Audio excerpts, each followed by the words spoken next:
think you will now. Hold on.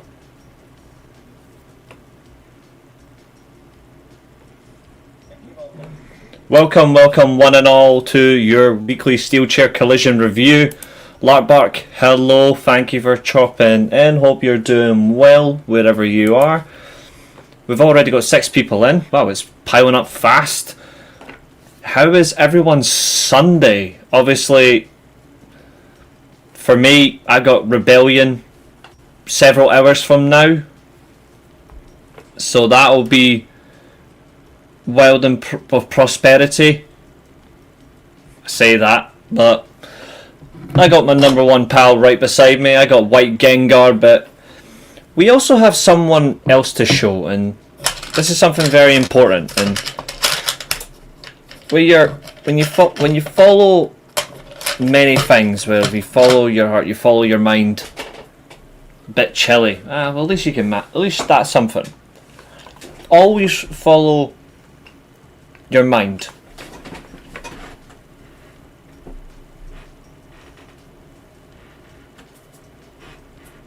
Because you never know what's watching.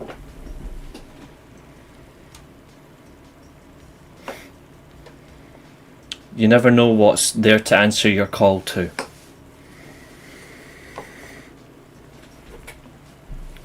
But yes. Whew.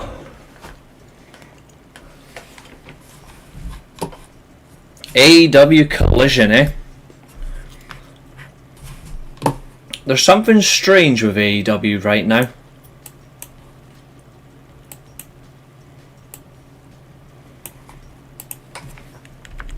And before anyone asks, what do you mean strange? They're on a crazy run. And I don't want it to go badly for them, but I say it with respect. That they have to be careful they continue to manage everything, you know? Nippon, hello.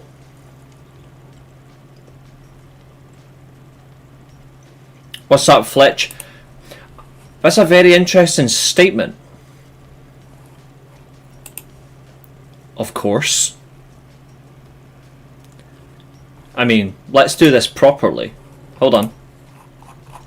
I'll turn off the music for just a second. Good evening, Mr. Bond. I've been expecting you. Mr. Bond. Mr. Bond! Even funnier one.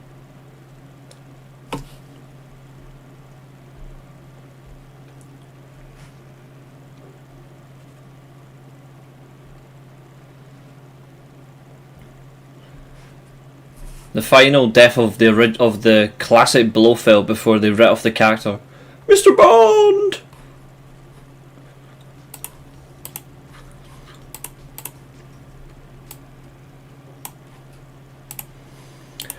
I tuned away when Action Andretti and Running Rush was coming in. I heard it got good after that, but it felt weak at that beginning. That's why I tuned away. Yeah. I already told you, good things happen, bad things don't, if that's how it is.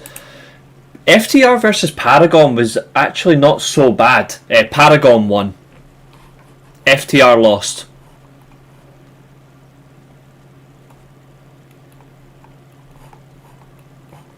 It was very interesting, put it that way.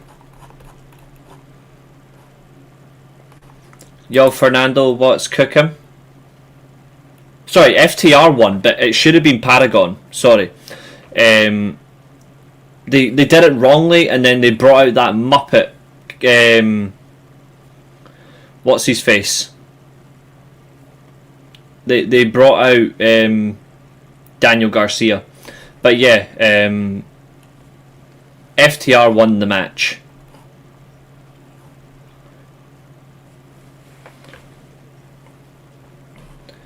Fernando says Collision was fire last night. Okay, so we have a contrasting opinion already.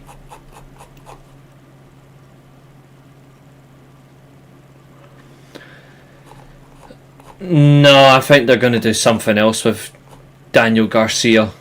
I preferably a contract release, but hey ho. Yeah.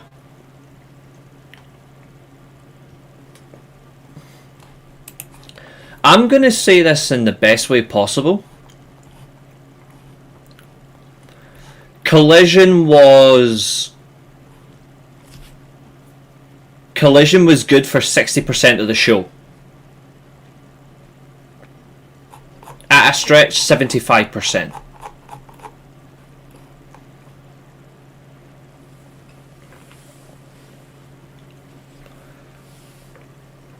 And before anyone gets offended by that, it's the truth.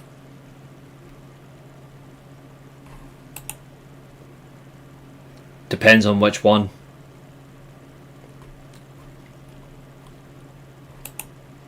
Yes, she did. So did Penelope Jugs.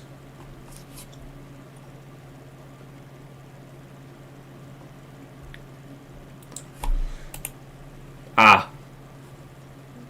Less said the better.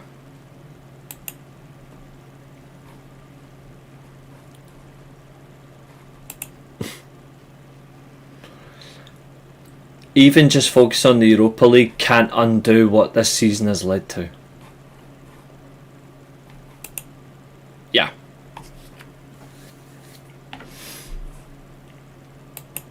Just in time as well. So, let's get through it. And let's actually make it efficient, because we do have the important thumbnail.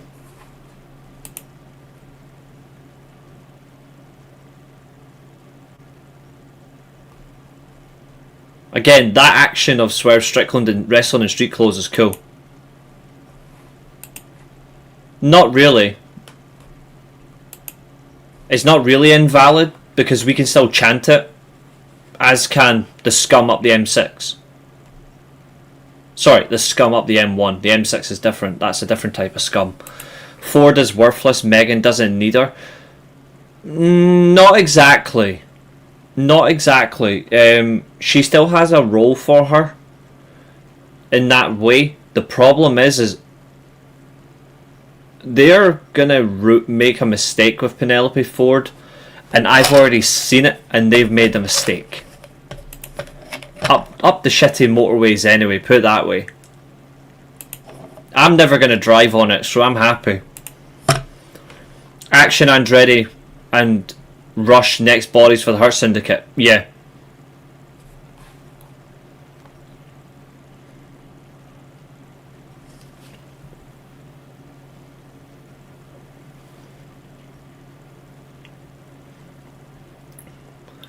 We're already seeing a little bit of main roster fuckery on this, so we're going to divulge. So, the show does start with Swerve Strickland. He comes out to give a little bit of a discussion in street clothes with Prince Nana. And we get the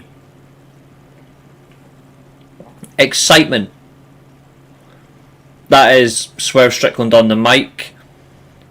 And then out comes the detractors, or the derailers as I call them.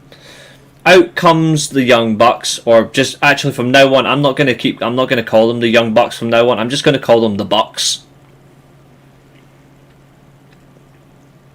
Hiya James, how are you, my buddy? I mean, you'll be in shared same pain as me, dude.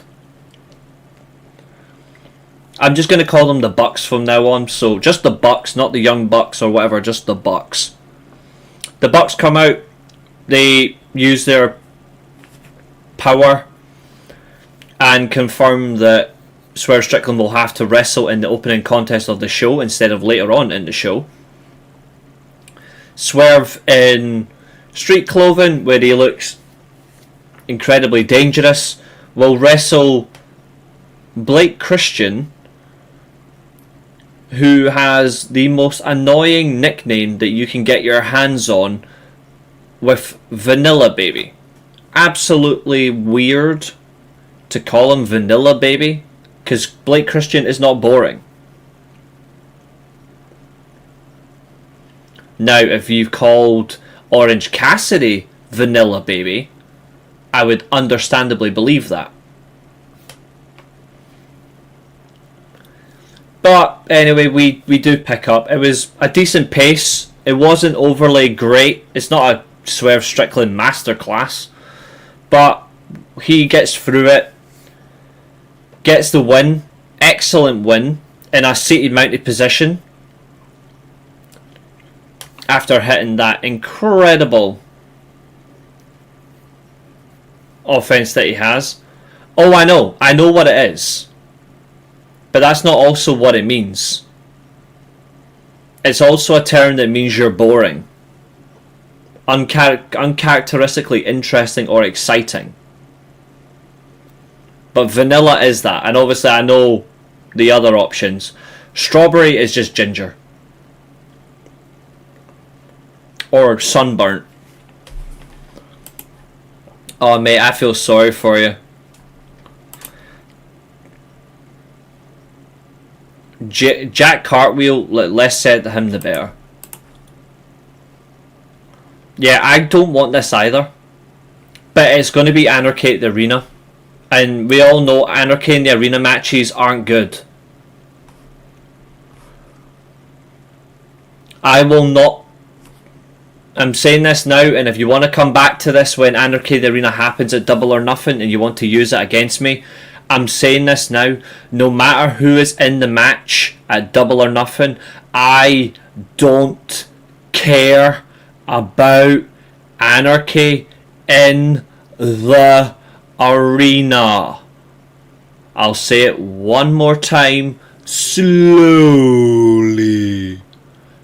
I don't care about Anarchy in the Arena. I don't care. Never have done. I haven't cared about them in 5 years because they're pointless matches. But that's the plan apparently. There's going to be a Double or Nothing, yeah. So we have a pay-per-view at the World Title and International. No, we are going to get the World Title match. Samoa Joe's going to get John Moxley at Double or Nothing. The International title, on the other hand, no, that won't be on the line. I'm going to say this as well. I got to enjoy it live once, but I don't care about stadium stampedes either. And I've saw 2 of them. Like, I don't care. You know what I mean? Like, I don't want that either. Because they actually don't do anything for a product. They actually, in my opinion, are a turn-off match. It's probably going to upset a lot of people because that can be quite enjoyable of a hardcore setting. But I like a hardcore setting if it's one-on-one or a tag team. I don't like it when it's 4-on-4 or 5-on-5. That's boring. If I want a 5-on-5, I want a proper War Games or Blood and Guts. I don't particularly care about Anarchy in the Arena. I actually think they made a mistake making that more than once. They've never been able to recapture the imagination of the first one. And I don't think anybody can change my argument on that. I don't think they're innovative anymore. You know what I mean? I feel like they're trapped. They're concepts that if you've done it as a one time, it's amazing. Like, this is why AEW hasn't gone back to the exploding barbed wire match. Because you do it once and you realise actually you can't do it a second time. It just doesn't work.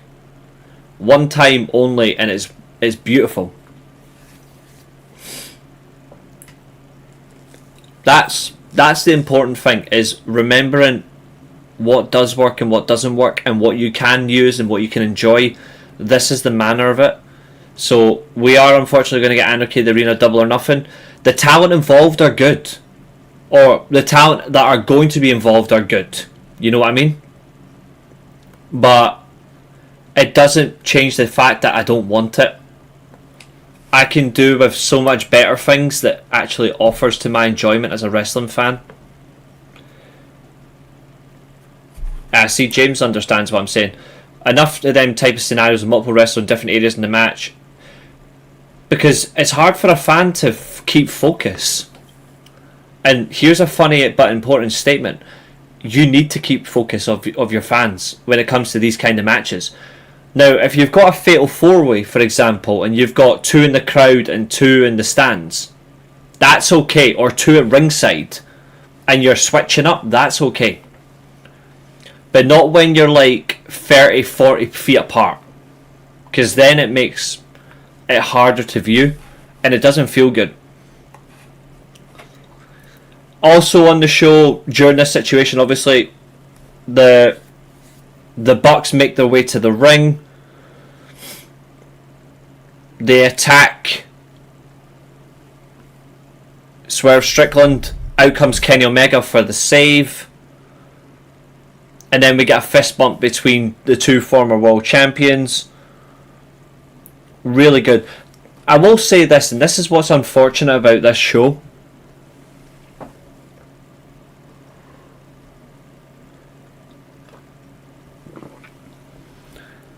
And to be fair, it's not AEW's fault, by the way, what I'm about to say.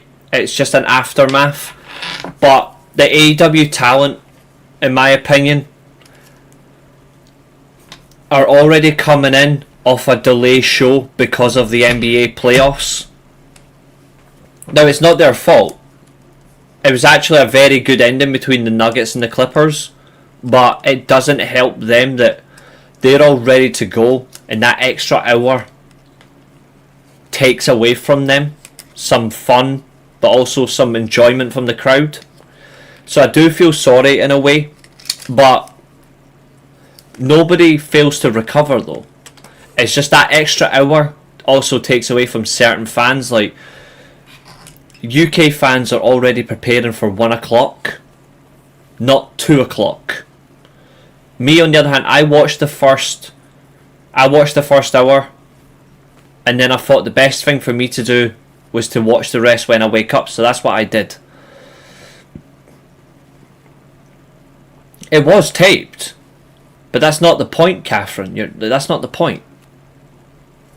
The point is, they still chose to release it 1 hour after the NBA. Who cares about the fucking NBA? Get it on there. Just get it on. Or switch the station. You've already wasted a good hour that could have been so much more effective.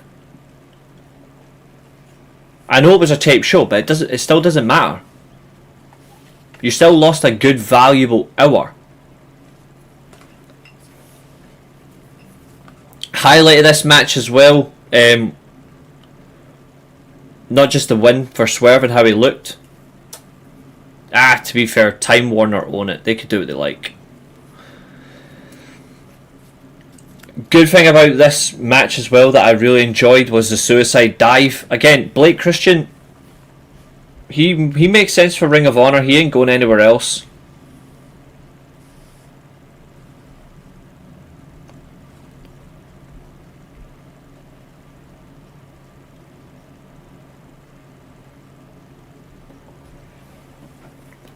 So that's an unfortunate thing, is that Blake Christian is on Ring of Honor. If you don't watch Ring of Honor as much, you're not really going to see his work. But if you do catch him now and again, you're in for a treat. He's actually a decent worker. Women.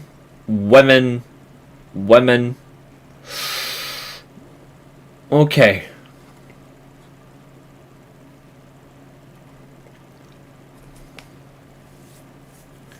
This match right now is a praise and a criticism. So listen carefully. Praise and criticism. The praisal is Queen Aminata. Great performance by Queen Aminata in this match with the world champion Toni Storm. It's competitive. It reflects why she is going to get a heavy push, because that's coming. It's a reflection of her positioning on Ring of Honor is why she's going to make the jump. she's going to make the jump up, rightly so.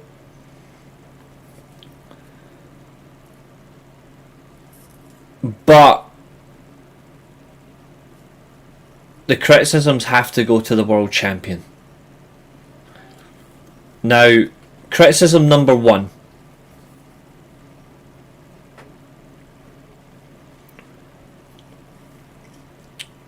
I've often said numerous times that Roman Reigns can't do a Samoan drop. Because his timing is always off, he never gets a full grip of his opponent, and he looks like he's not making it look powerful or destructive. Like a new MAGA, for example. Or Corporate Rock.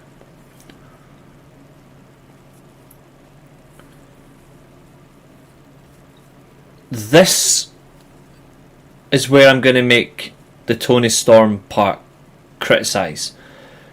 Toni Storm, you can deliver a hip toss, but by God, you really are bad at a hip toss.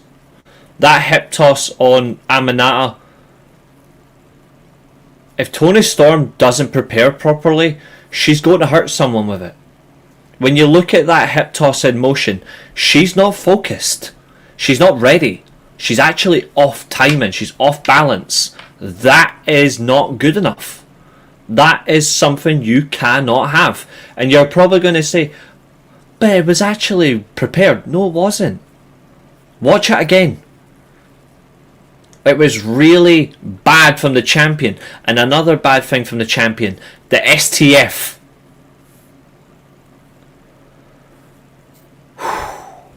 Oh dear.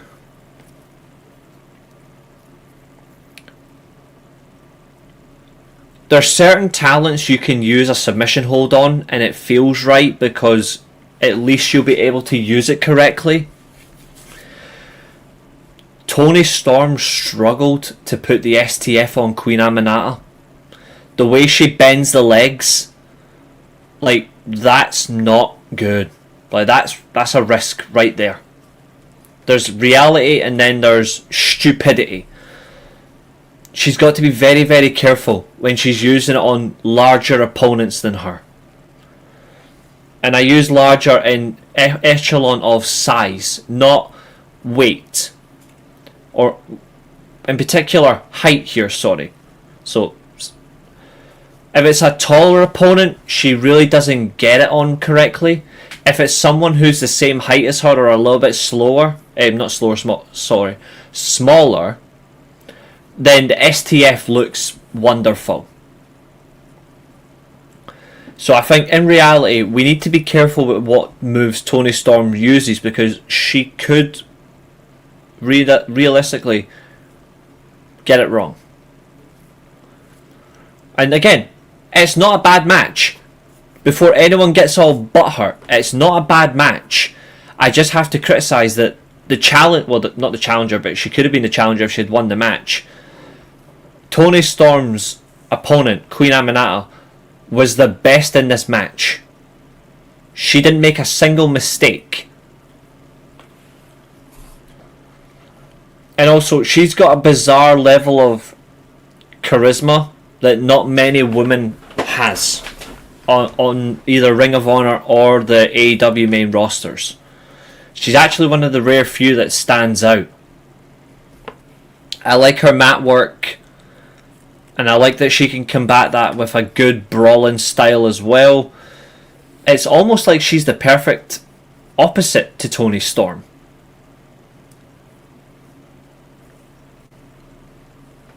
Too bad she's a couple of inches taller. I also like as well that a little good old fashioned tactic is the way that Toni Storm sucked her in with a headlock after the handshake attempt. I thought that was really well done. Are you guys excited that they're using Queen Aminata this way? I am. I think she's good enough. She should be winning the Ring of Honor Pure title, women's title. That should be Palooza, pure bias. But I really do like it. I think she is going to get a major push, Fernando. I'm not sure when, but I hope so. And I am looking forward to Samoa Joe versus Moxley, even though it's at Beach Break, not Double or Nothing, sorry. So yeah, correction. No world title at Double or Nothing is mental. Queen Aminata is better than Jamie Hayter.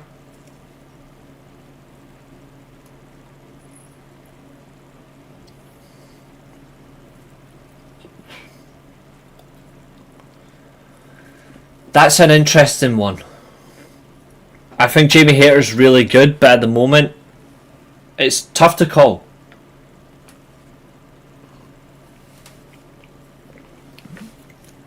Like, I seriously believe it is tough to call because Jamie Hayter just has a really shitty character. Like, I don't like the character she's using, but as a wrestler herself in the ring, she's excellent. Queen Aminata is really good.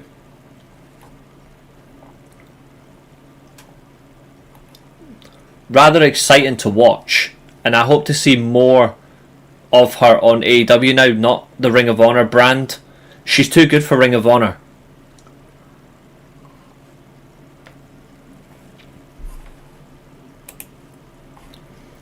Now, Deonna Purrazzo on the Ring of Honor Pure Women's division, I'm okay with that because she's a good one to establish that division and then pass on the reins to someone else. I agree with that. That's a good take. Queen Aminata should be the one to take the TBS title from Mercedes. I like that. I think that's actually more exciting than taking it off than Athena doing it. I like that. Just like I think Red Velvet should be the one that takes the title off Athena. I think Red Velvet should do that. Speaking of title reigns, Mayu Iwatani's record IWGP Women's title reign also ended this weekend. 745 days. Wow. Magnificent that it's went that long and it didn't feel bad at all.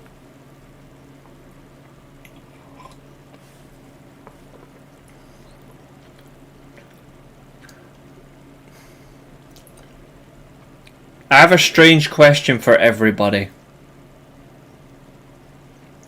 A very strange question.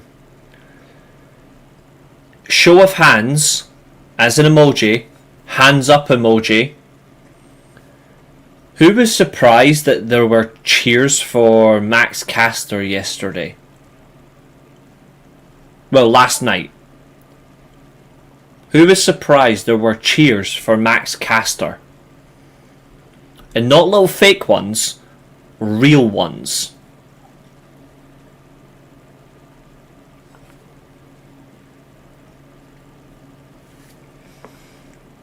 Fernando with his hand up, he's saying he was surprised. I want to see if anyone else was genuinely surprised that there were cheers for Caster.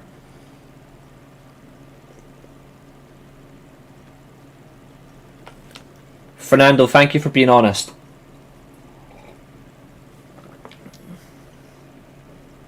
You know why? Because in the chat,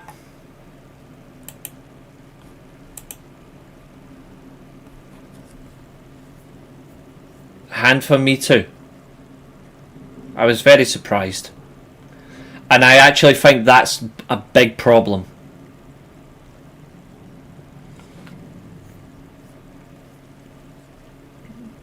Like, this is actually something that AEW really should not want to happen. If Max Caster continues to get more cheers, we are screwed. Blaster Casterberg must not be cheered. The live AEW fans have got to stop cheering him. Otherwise we are in trouble. Especially when they cheer him and he's still mocking them. These fans are becoming insane. Why would you cheer for someone who is openly mocking you? Like, please, please, please, please, don't do this. And before anyone says it's not a bad thing, I'm going to hold the same weight as I critiqued. He's not Cena level, but he wishes he was because he's a Cena fan. But Max Caster's a heel, and you're cheering for a heel. No. Now you can like a heel, like you can like someone doing heel work, but you shouldn't be cheering for them. Like, I like Samoa Joe as a heel. When he is a heel, for example, I like him as a heel, but I don't cheer for him. But I like watching him. Jay White, I prefer as a heel than a babyface. I'm not going to cheer him, but I still like to watch him.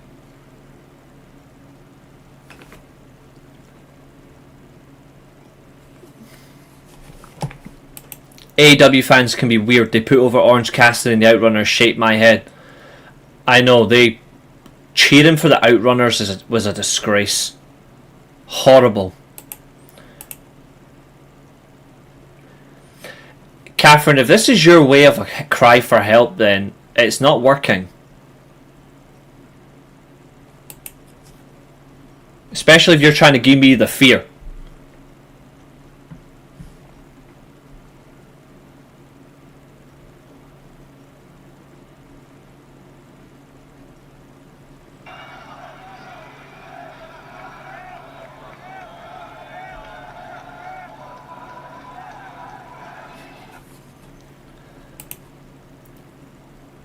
Not too bad, mate. The question that I'm asking you, James, I don't know if you were listening, but I said a show of hands in the chat. Were you surprised that Max Caster got cheers at Collision despite being a heel? Yeah, they're idiots. That's idiotic. This is actually a problem. I figured it was.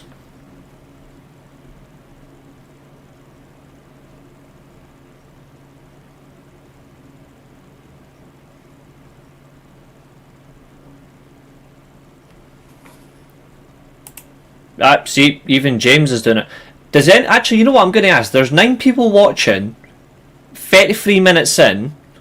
Has everybody subscribed to James Dunlop's channel? Has everyone subscribed to Catherine's channel, the Mid Podcast? There's 10 people watching now. Actually, here's a better question. If you've subscribed or not subscribed to the weekly Steelchair, would you like to come on the show and do the rest of the review with me?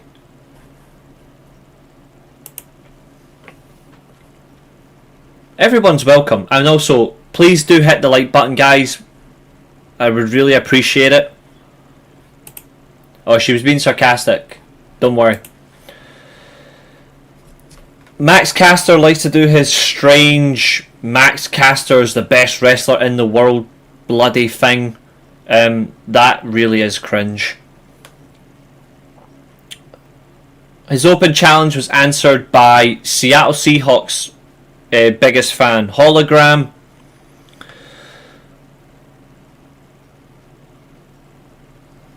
Yeah, it's concerning me though, Catherine. Like that, it concerns me.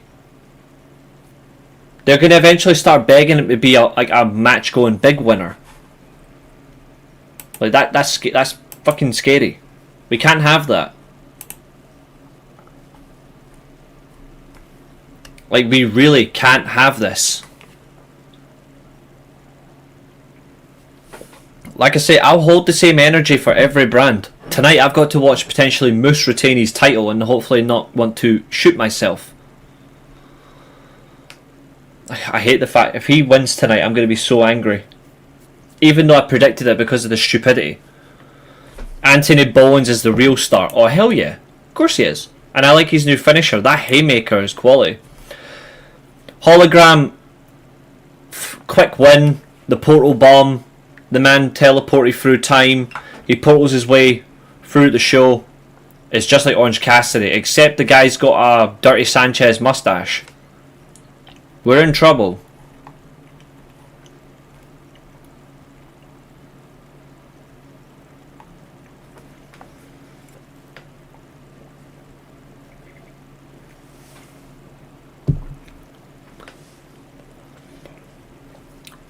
We get the win.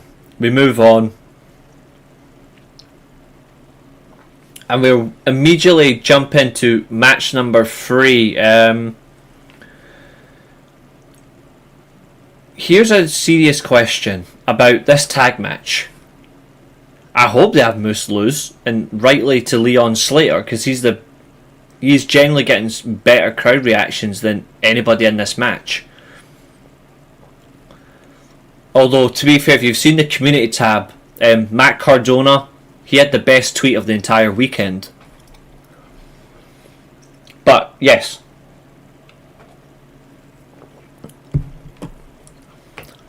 Here's a big question.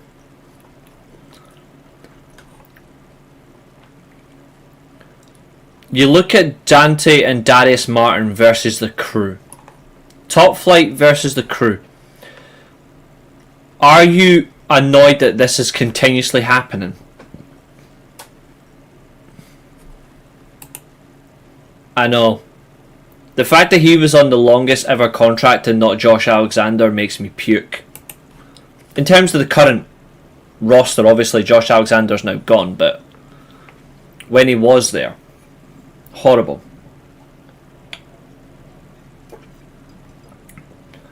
What's your thoughts on the Top Flight versus Crew feud though, ladies and gentlemen? Well, I'm not saying they're bad, by the way. I like Top Flight. They're a decent tag team. I just mean, do you feel like it's becoming so annoying now, not annoyingly.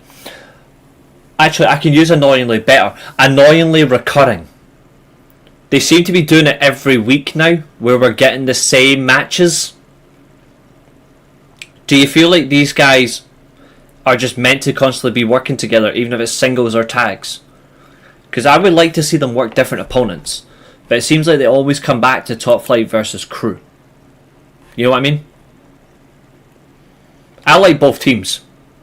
I think both are very exciting. Obviously, out of all four individuals, Leo Rush is better than all of them,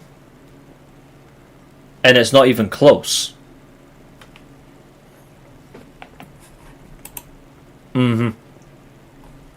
Yeah, they do.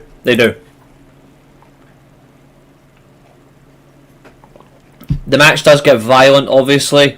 We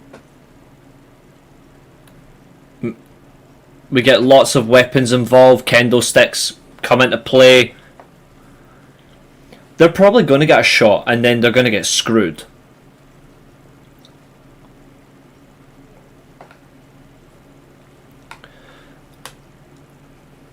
Yeah, have a step match. I'd be alright with that. I would be okay if this ended like, I don't know, like maybe a ladder match with a title shot up for grabs. You know, just an old-fashioned clipboard contract, and the winner gets a title shot for the tag titles. I would like that. You think Martin's better than Rush? Really? Okay. I mean, I absolutely don't, but I respect your opinion, bud. I think Leo Rush is ahead of all of them.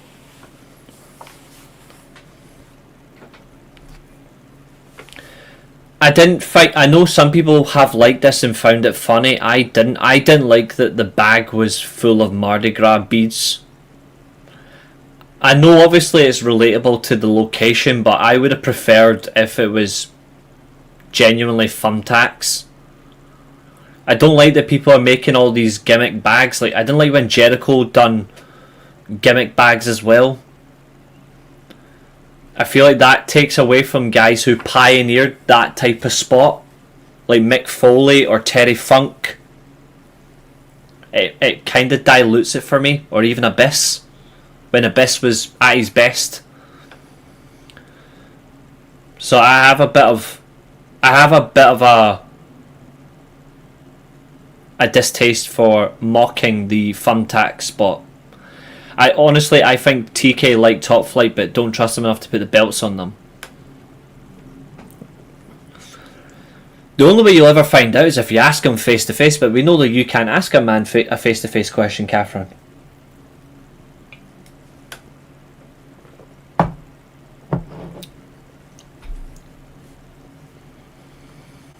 One thing I do like, maybe it's because I'm a Star Wars fan, but I did like taping the kendo sticks together to form a double kendo stick. It gave me Darth Maul vibes with a double lightsaber. I thought it was really cool.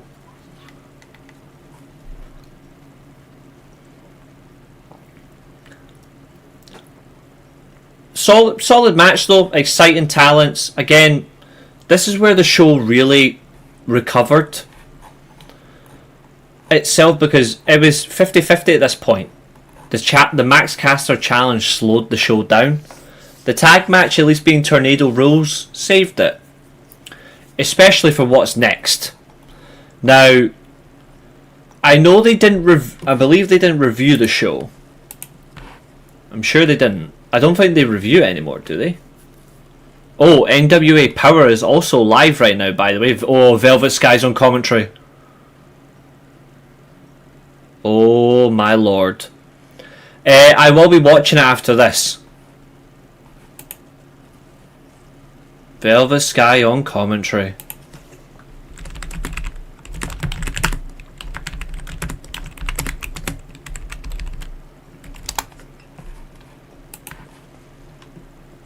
Oh, I don't know if you guys have seen this, but Alex Hammerstone is in the Crockett Cup. So shout out to Alex Hammerstone. Yeah, they didn't review Collision. Do they not review Collision anymore?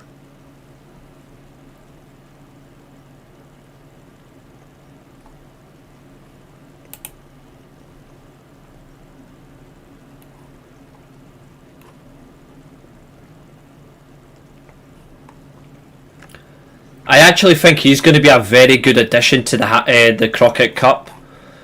Natalia getting a title match is wild, but I understand it. No, I haven't. Hammerstone. To be fair, Andor is good. I just need to watch the episodes. Revenge of the Sith has made $30 million this weekend alone. It's the highest re-released movie to make an opening box office. That's how good it is. It's been appreciated. I mean, it's a great movie. It's the best from that horrible sequel trilogy. But it's an incredible movie. And I'm glad that they have done it. 20 years this year. Beautiful. And we're a week away from Star Wars Day as well. Star Wars Day is 2 weeks on Monday. Unfortunately, I'll be working, so that's horrible. Unless I secretly put a date... Actually, no. May the 5th is Revenge of the 5th. Oh, May the 4th I'm off for. Alright, I'm saying this now. There might not be a Collision review next Sunday if I'm watching Star Wars. We could do a Star Wars stream on the channel, though. Maybe we'll do a Star Wars stream. Anna Jay is back in action. If Werner is watching this show, we know what he'd be saying in the chat. No, it's not. It's not. I'm inclined to say second best, maybe third, but it's not the best. Anna Jay in action. Of course, she returns after being away. She's up against a local talent named Taylor Gainey. Well, Gainey gained the Cheney. Obviously, it's a squash, so it ends very quickly. Gory bomb. Funnily enough, I said it a long time ago. Anna Jay's using the move that Mercedes Moné should be using as a stand-in finisher because her stupid money maker is crap.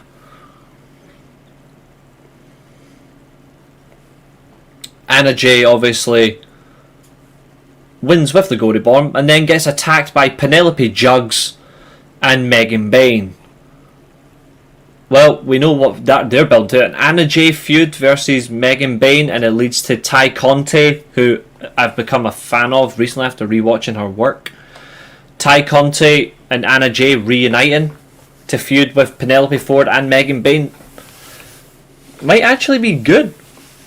I say might be because we really don't know. Yes, do a Star Wars stream. Okay, we'll do Star Wars gaming next week. Maybe we do like a film watch along of one of the films, I don't know, as part of the stream.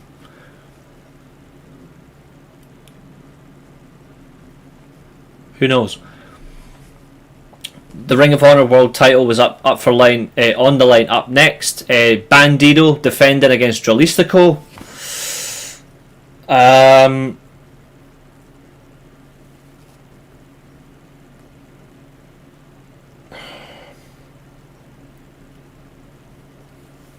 Now Bandido did win this with the 21 plex, right? And it was a clean match, no interference.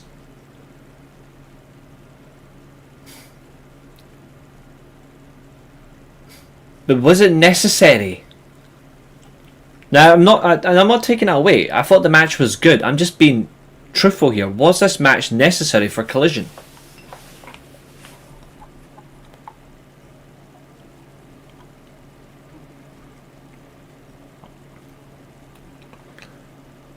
I also didn't like the fact that they had Dralistico try to leave the match early.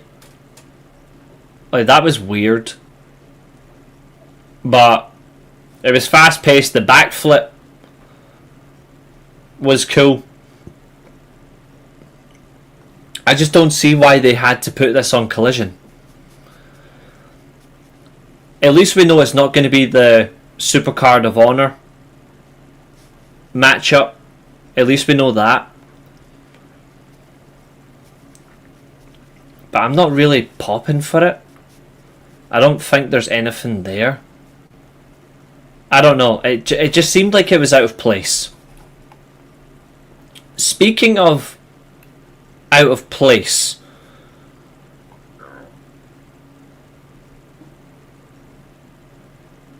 up next is arguably one of the most exciting talents in the world, up against AR Fox.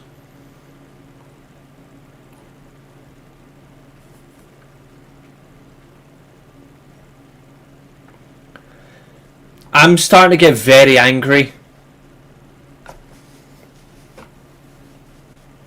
Can anyone guess why?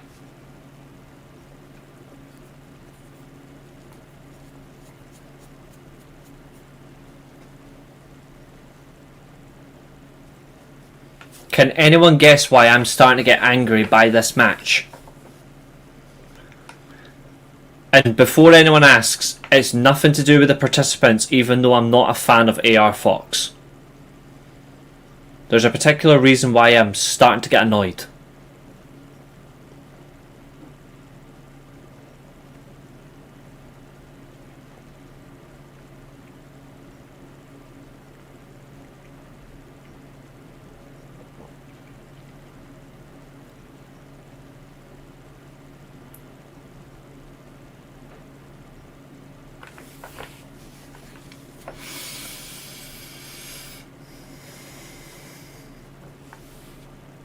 I'm surprised it took me 50 minutes to say I'm getting seriously annoyed, but I am. I have to be honest. I can't lie here.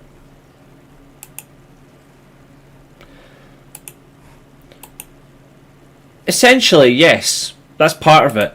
The other reason is I'm getting sick of Rush being in squash matches. Why, seriously, does he not get to work proper matches? I don't understand. Is there something about Roosh that he can't do these long competitive matches now? I don't get it.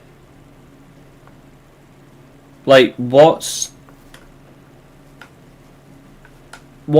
to use a phrase borrowing from a channel, what was the reason? What is the entire reason behind Roosh only doing squash matches? Why is he not allowed to have competitive 10 to 15, even 20-minute TV matches? Like, even a competitive 10-minute match. Why is he not getting these? What is going... Why? Like, I don't understand. Someone please give me a good, valid reason why he is not getting those matches. Like, is there a particular reason that he just doesn't do it?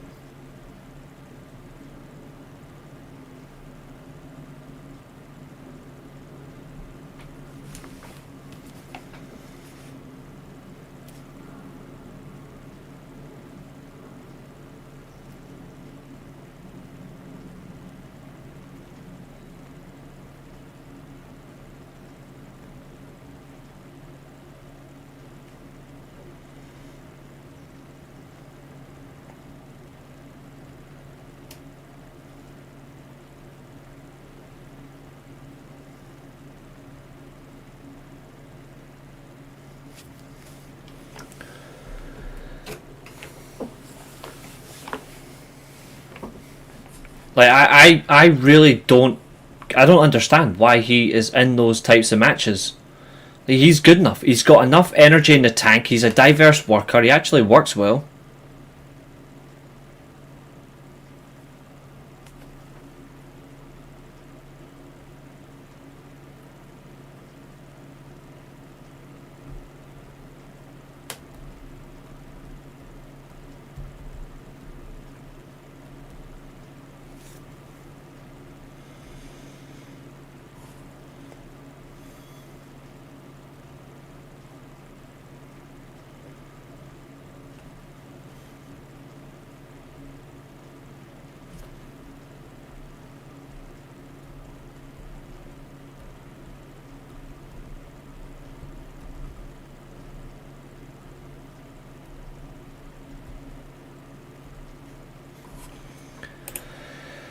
Is it because they don't rate him highly enough, get them chances, or they just haven't got any ideas what to do with him yet? That's all I can think of. I want to see him in competitive matches. I really don't know.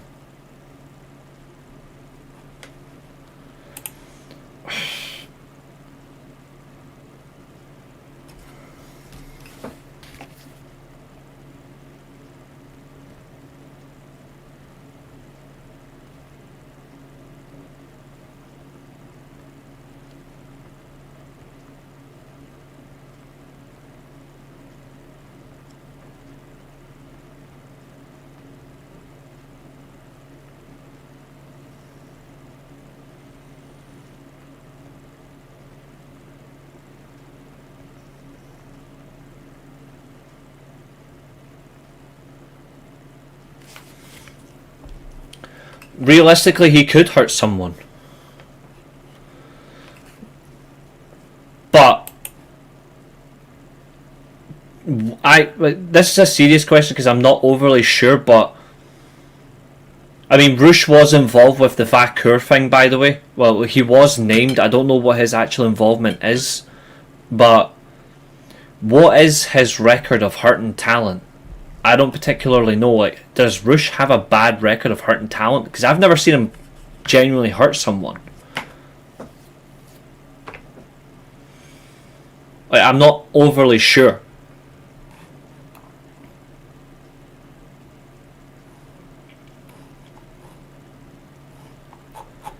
I think it's quite daunting, though, that he's in a position like this and none of us can answer it, or none of us really know how to answer it.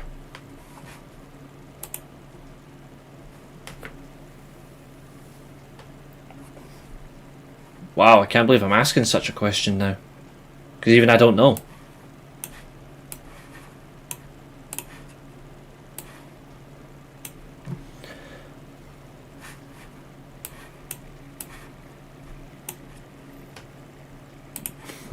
I don't know.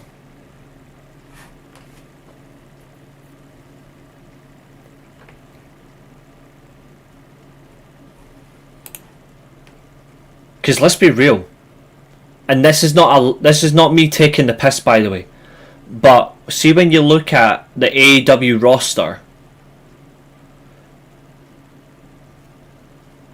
how many talents roughly are better in the ring than Roosh? He doesn't need someone to do the talking for him. He's already got someone to do the talking. But I mean, physically wrestle. How many can you realistically name are better than him? You don't have to name names, just a number.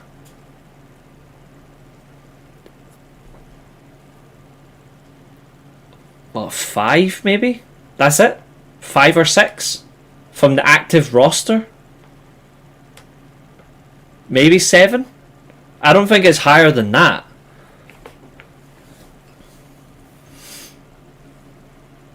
It could be lower, because he's an excellent wrestler. But he is in that awkward phase of he's constantly being made to work squash matches. And he's now in, I'm going to call it now, Roosh is in the Wardlow situation.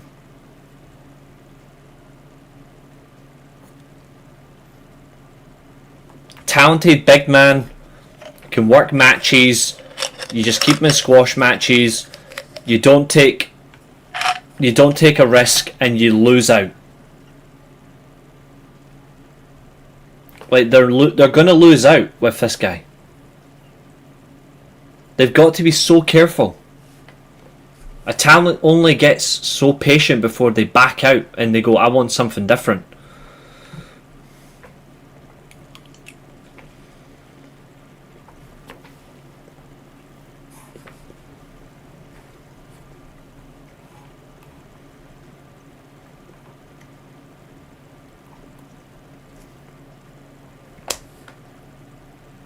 That's just food for thought. Anyway, as we're approaching the hour mark of the show, let's get on to the main event. First of all, Rocky Road and Boredom Beretta are backstage attacking the Outrunners. Okay. Wow. Doesn't make a difference. Trent Beretta is still terrible. Rocky Romero is rubbish. Does anyone care about Rocky Romero and Trent Beretta? Show of hands.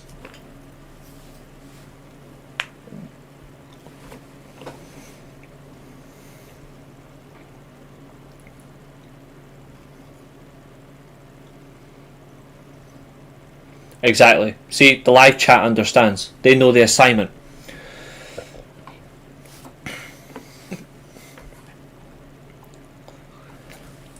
The Paragon make their entrance. You get a little bit of Kill Switch Engage. Great band. This is a good match. Kyle O'Reilly and Roderick Strong versus FTR. I really enjoyed this. This was a very good tag match. Overall technical level, it's a fun watch. If you don't like all of the episode or you like some of the episode, this is the best part of it.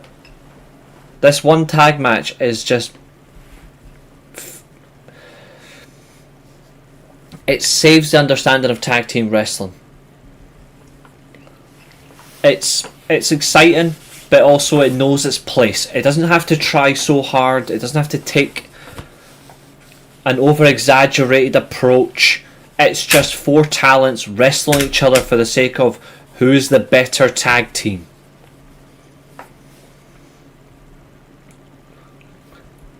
Now, on a technical level, all 4 men are equal.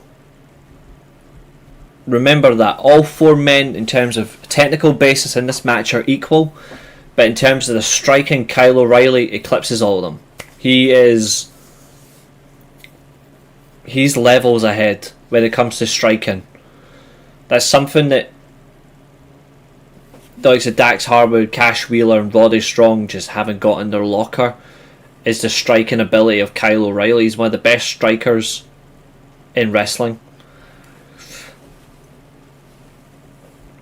Punches, kicks. There's not many who are going to keep up with him on that level. So it really is going to be hopefully a good summer for him in terms of what they do. Do they put him in a tag feud for the titles? I don't know. But you can see that he is an exceptional talent.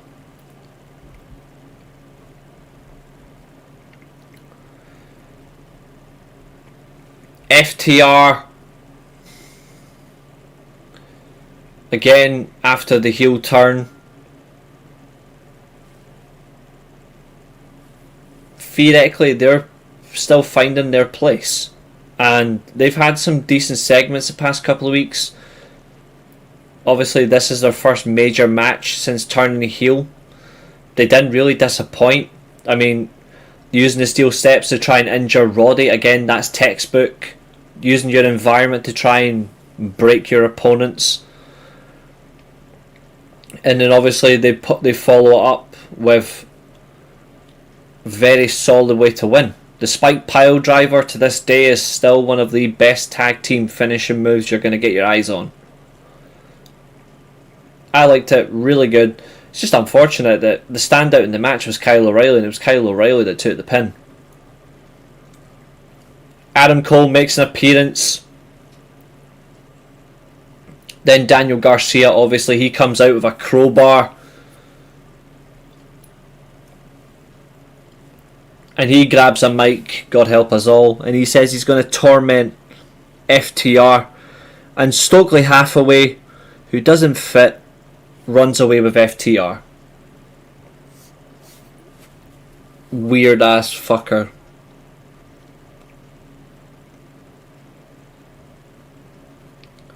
Kyle O'Reilly obviously selling that he couldn't reach a tag as good tag team wrestling.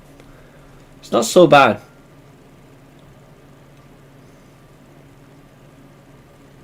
Cash Wheeler's improved in something though. He's improved on his facial expressions. He's improved on when to react in different ways and talk little bits of insulting his opponent when they're down or from behind. He's never done that successfully before. Even when he first came into AEW, he was not strong in that department. I think he's been paying attention a little bit. Or he's asked someone for some tips and they've went, try this. And it's working for him. We'll see where it goes, but all in all, I didn't hate Collision, didn't love it, but I liked it. There's some things I criticise on that I stand by. Max Caster being cheered, Tony Storm with a hip toss or an STF on a taller opponent is scary. The Outrunners being shown on TV, same as Trent Barretta and Rocky Romero. Those are the negatives. The flow from having Roosh in a squash match is really bad. And also you have 2 squash matches on the show as well. And then obviously Drilistico in a decent match with Bandido, but for the Ring of Honor World title, it didn't really feel like a world title match for any company. An okay show, some good and some bad. Exactly. Now, where were we? What's next? Oh, I know. Hold on.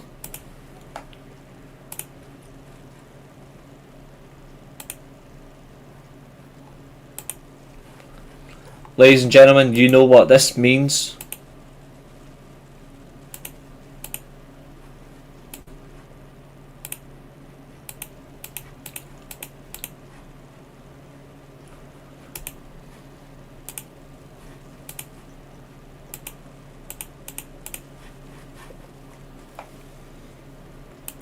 It's your time and less of me.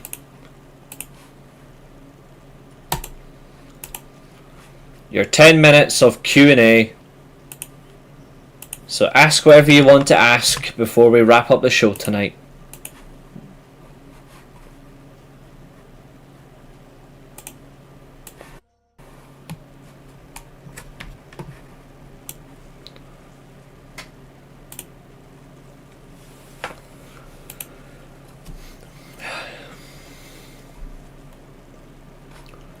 Otherwise, if you've got no questions, feel free to say in the chat and then we could wrap up a little bit early.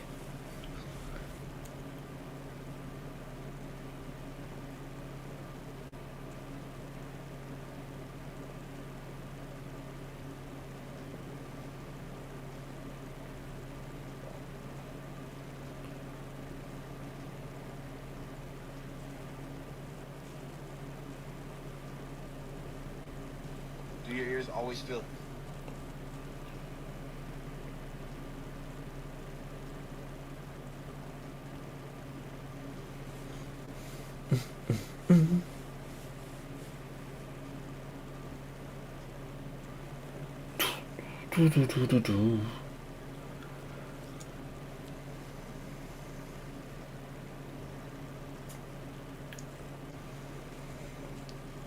And obviously we are a good few hours also away from Rebellion. I'm interested to see who Elijah's opponent is, by the way. I'm a fan of Samoa Joe, but will his match with Moxley be a disappointment? It's certainly possible. I think in terms of opposition, it does make sense for Moxley to test himself against a much stronger, bigger opponent. But I think Samoa Joe will protect him in terms of look after him, but I don't think it actually. I don't necessarily look at it and think this is going to be a great world title match. It could just be an okay match at best. But here's the other thing.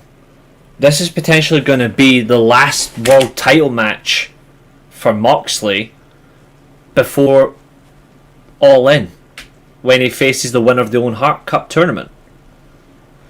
That's another thing people need to remember. This is potentially Moxley's last world title match.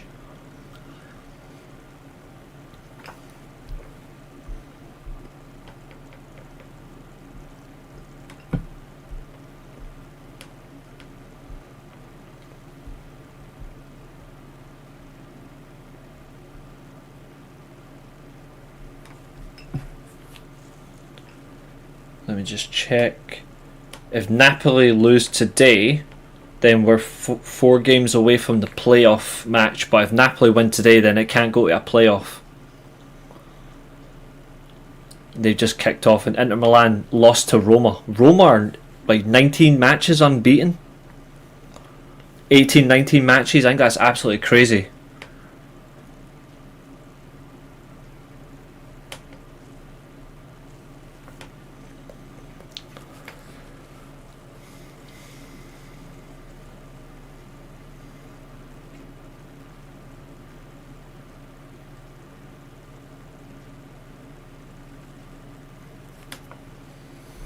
On tonight, what match do you have high hopes on?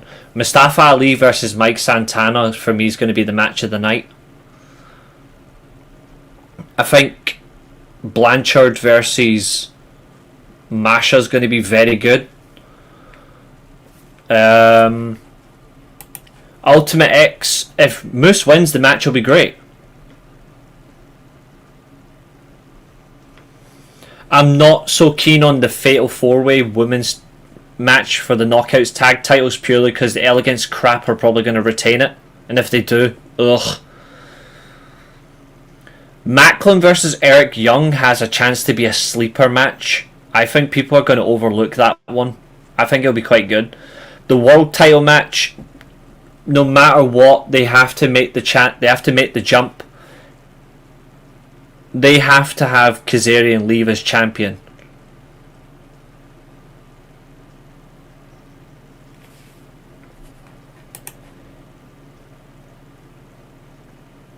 Alright, okay.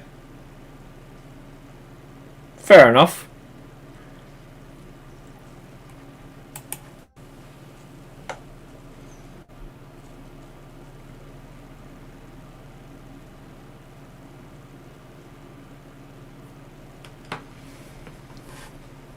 I think most of your team... I like to watch Benfica now and again, but I only like a handful of players in that squad.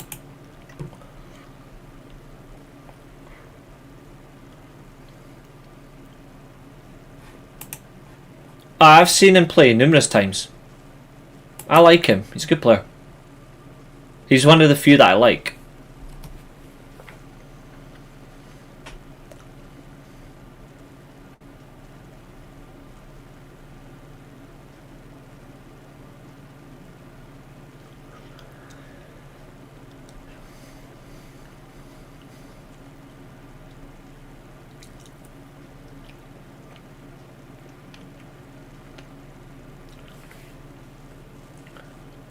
How many more matches do the Hardys left in TNA? I know they signed a deal not long ago. They have until the end of the year.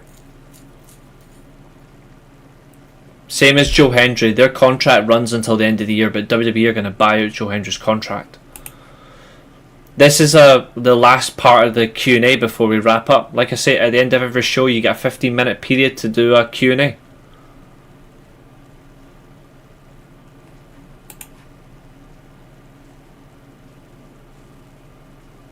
The standard.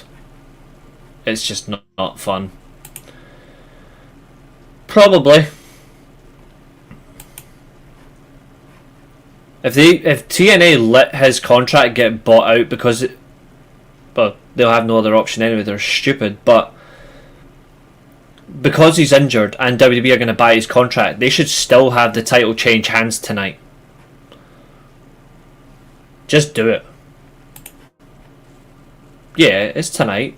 It'll be a good pay-per-view, I think. I think it'll be a good one. They've sold a record number of tickets as well, apparently. So that's another positive for them. In terms of the matches on the card, there are some good matches. I just have concerns about a few matches that might be won by the wrong person, and then I'll get angry. And then I'll have to find ways to praise it despite being angry about the result. Leon Slater's in the X Division match in the Ultimate X Division title match. Ace Austin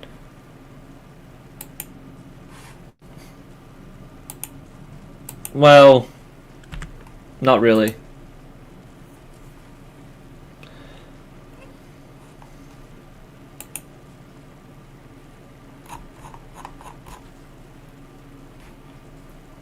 He's in a 6-man tag that includes Sean Waltman at fucking ringside. There's 9 matches on the pay-per-view now, but you've got 2... Actually, hold on. 1, 2, 3, 4, 5, 6, 7... No, we've still got 8 matches on the pre-show. Sorry, main card, 2 matches on the pre-show. I hope so, but I think they're going to be too much of a pussy and keep the title on Moose. And then I'll have to say fuck TNA if that happens. There's some decent matches here. Like, there are some decent matches.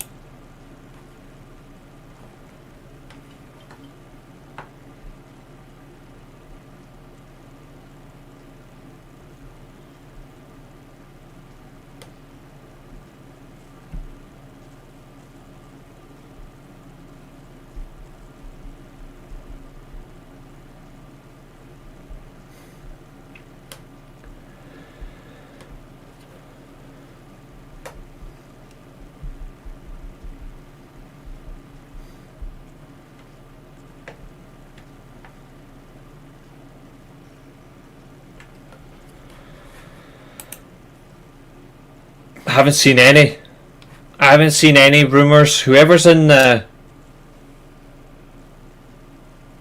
I don't know who's going to face Elijah. That's the only one.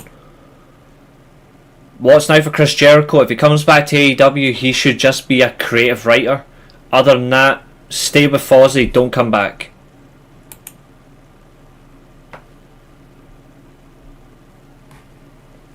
That's what I would do.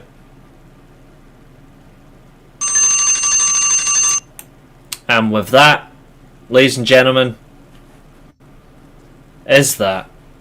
I'm going to get out of here, 8 o'clock UK time. Thank you all for watching. I am going to be reviewing Rebellion tomorrow. So, please hit the like button. Please hit the subscribe button. Share this with your friends who are into wrestling. If you like all that, come back again soon. In the meantime, my friends, thank you so much. It's been an absolute pleasure. And I will see you all next time. Arrivederci.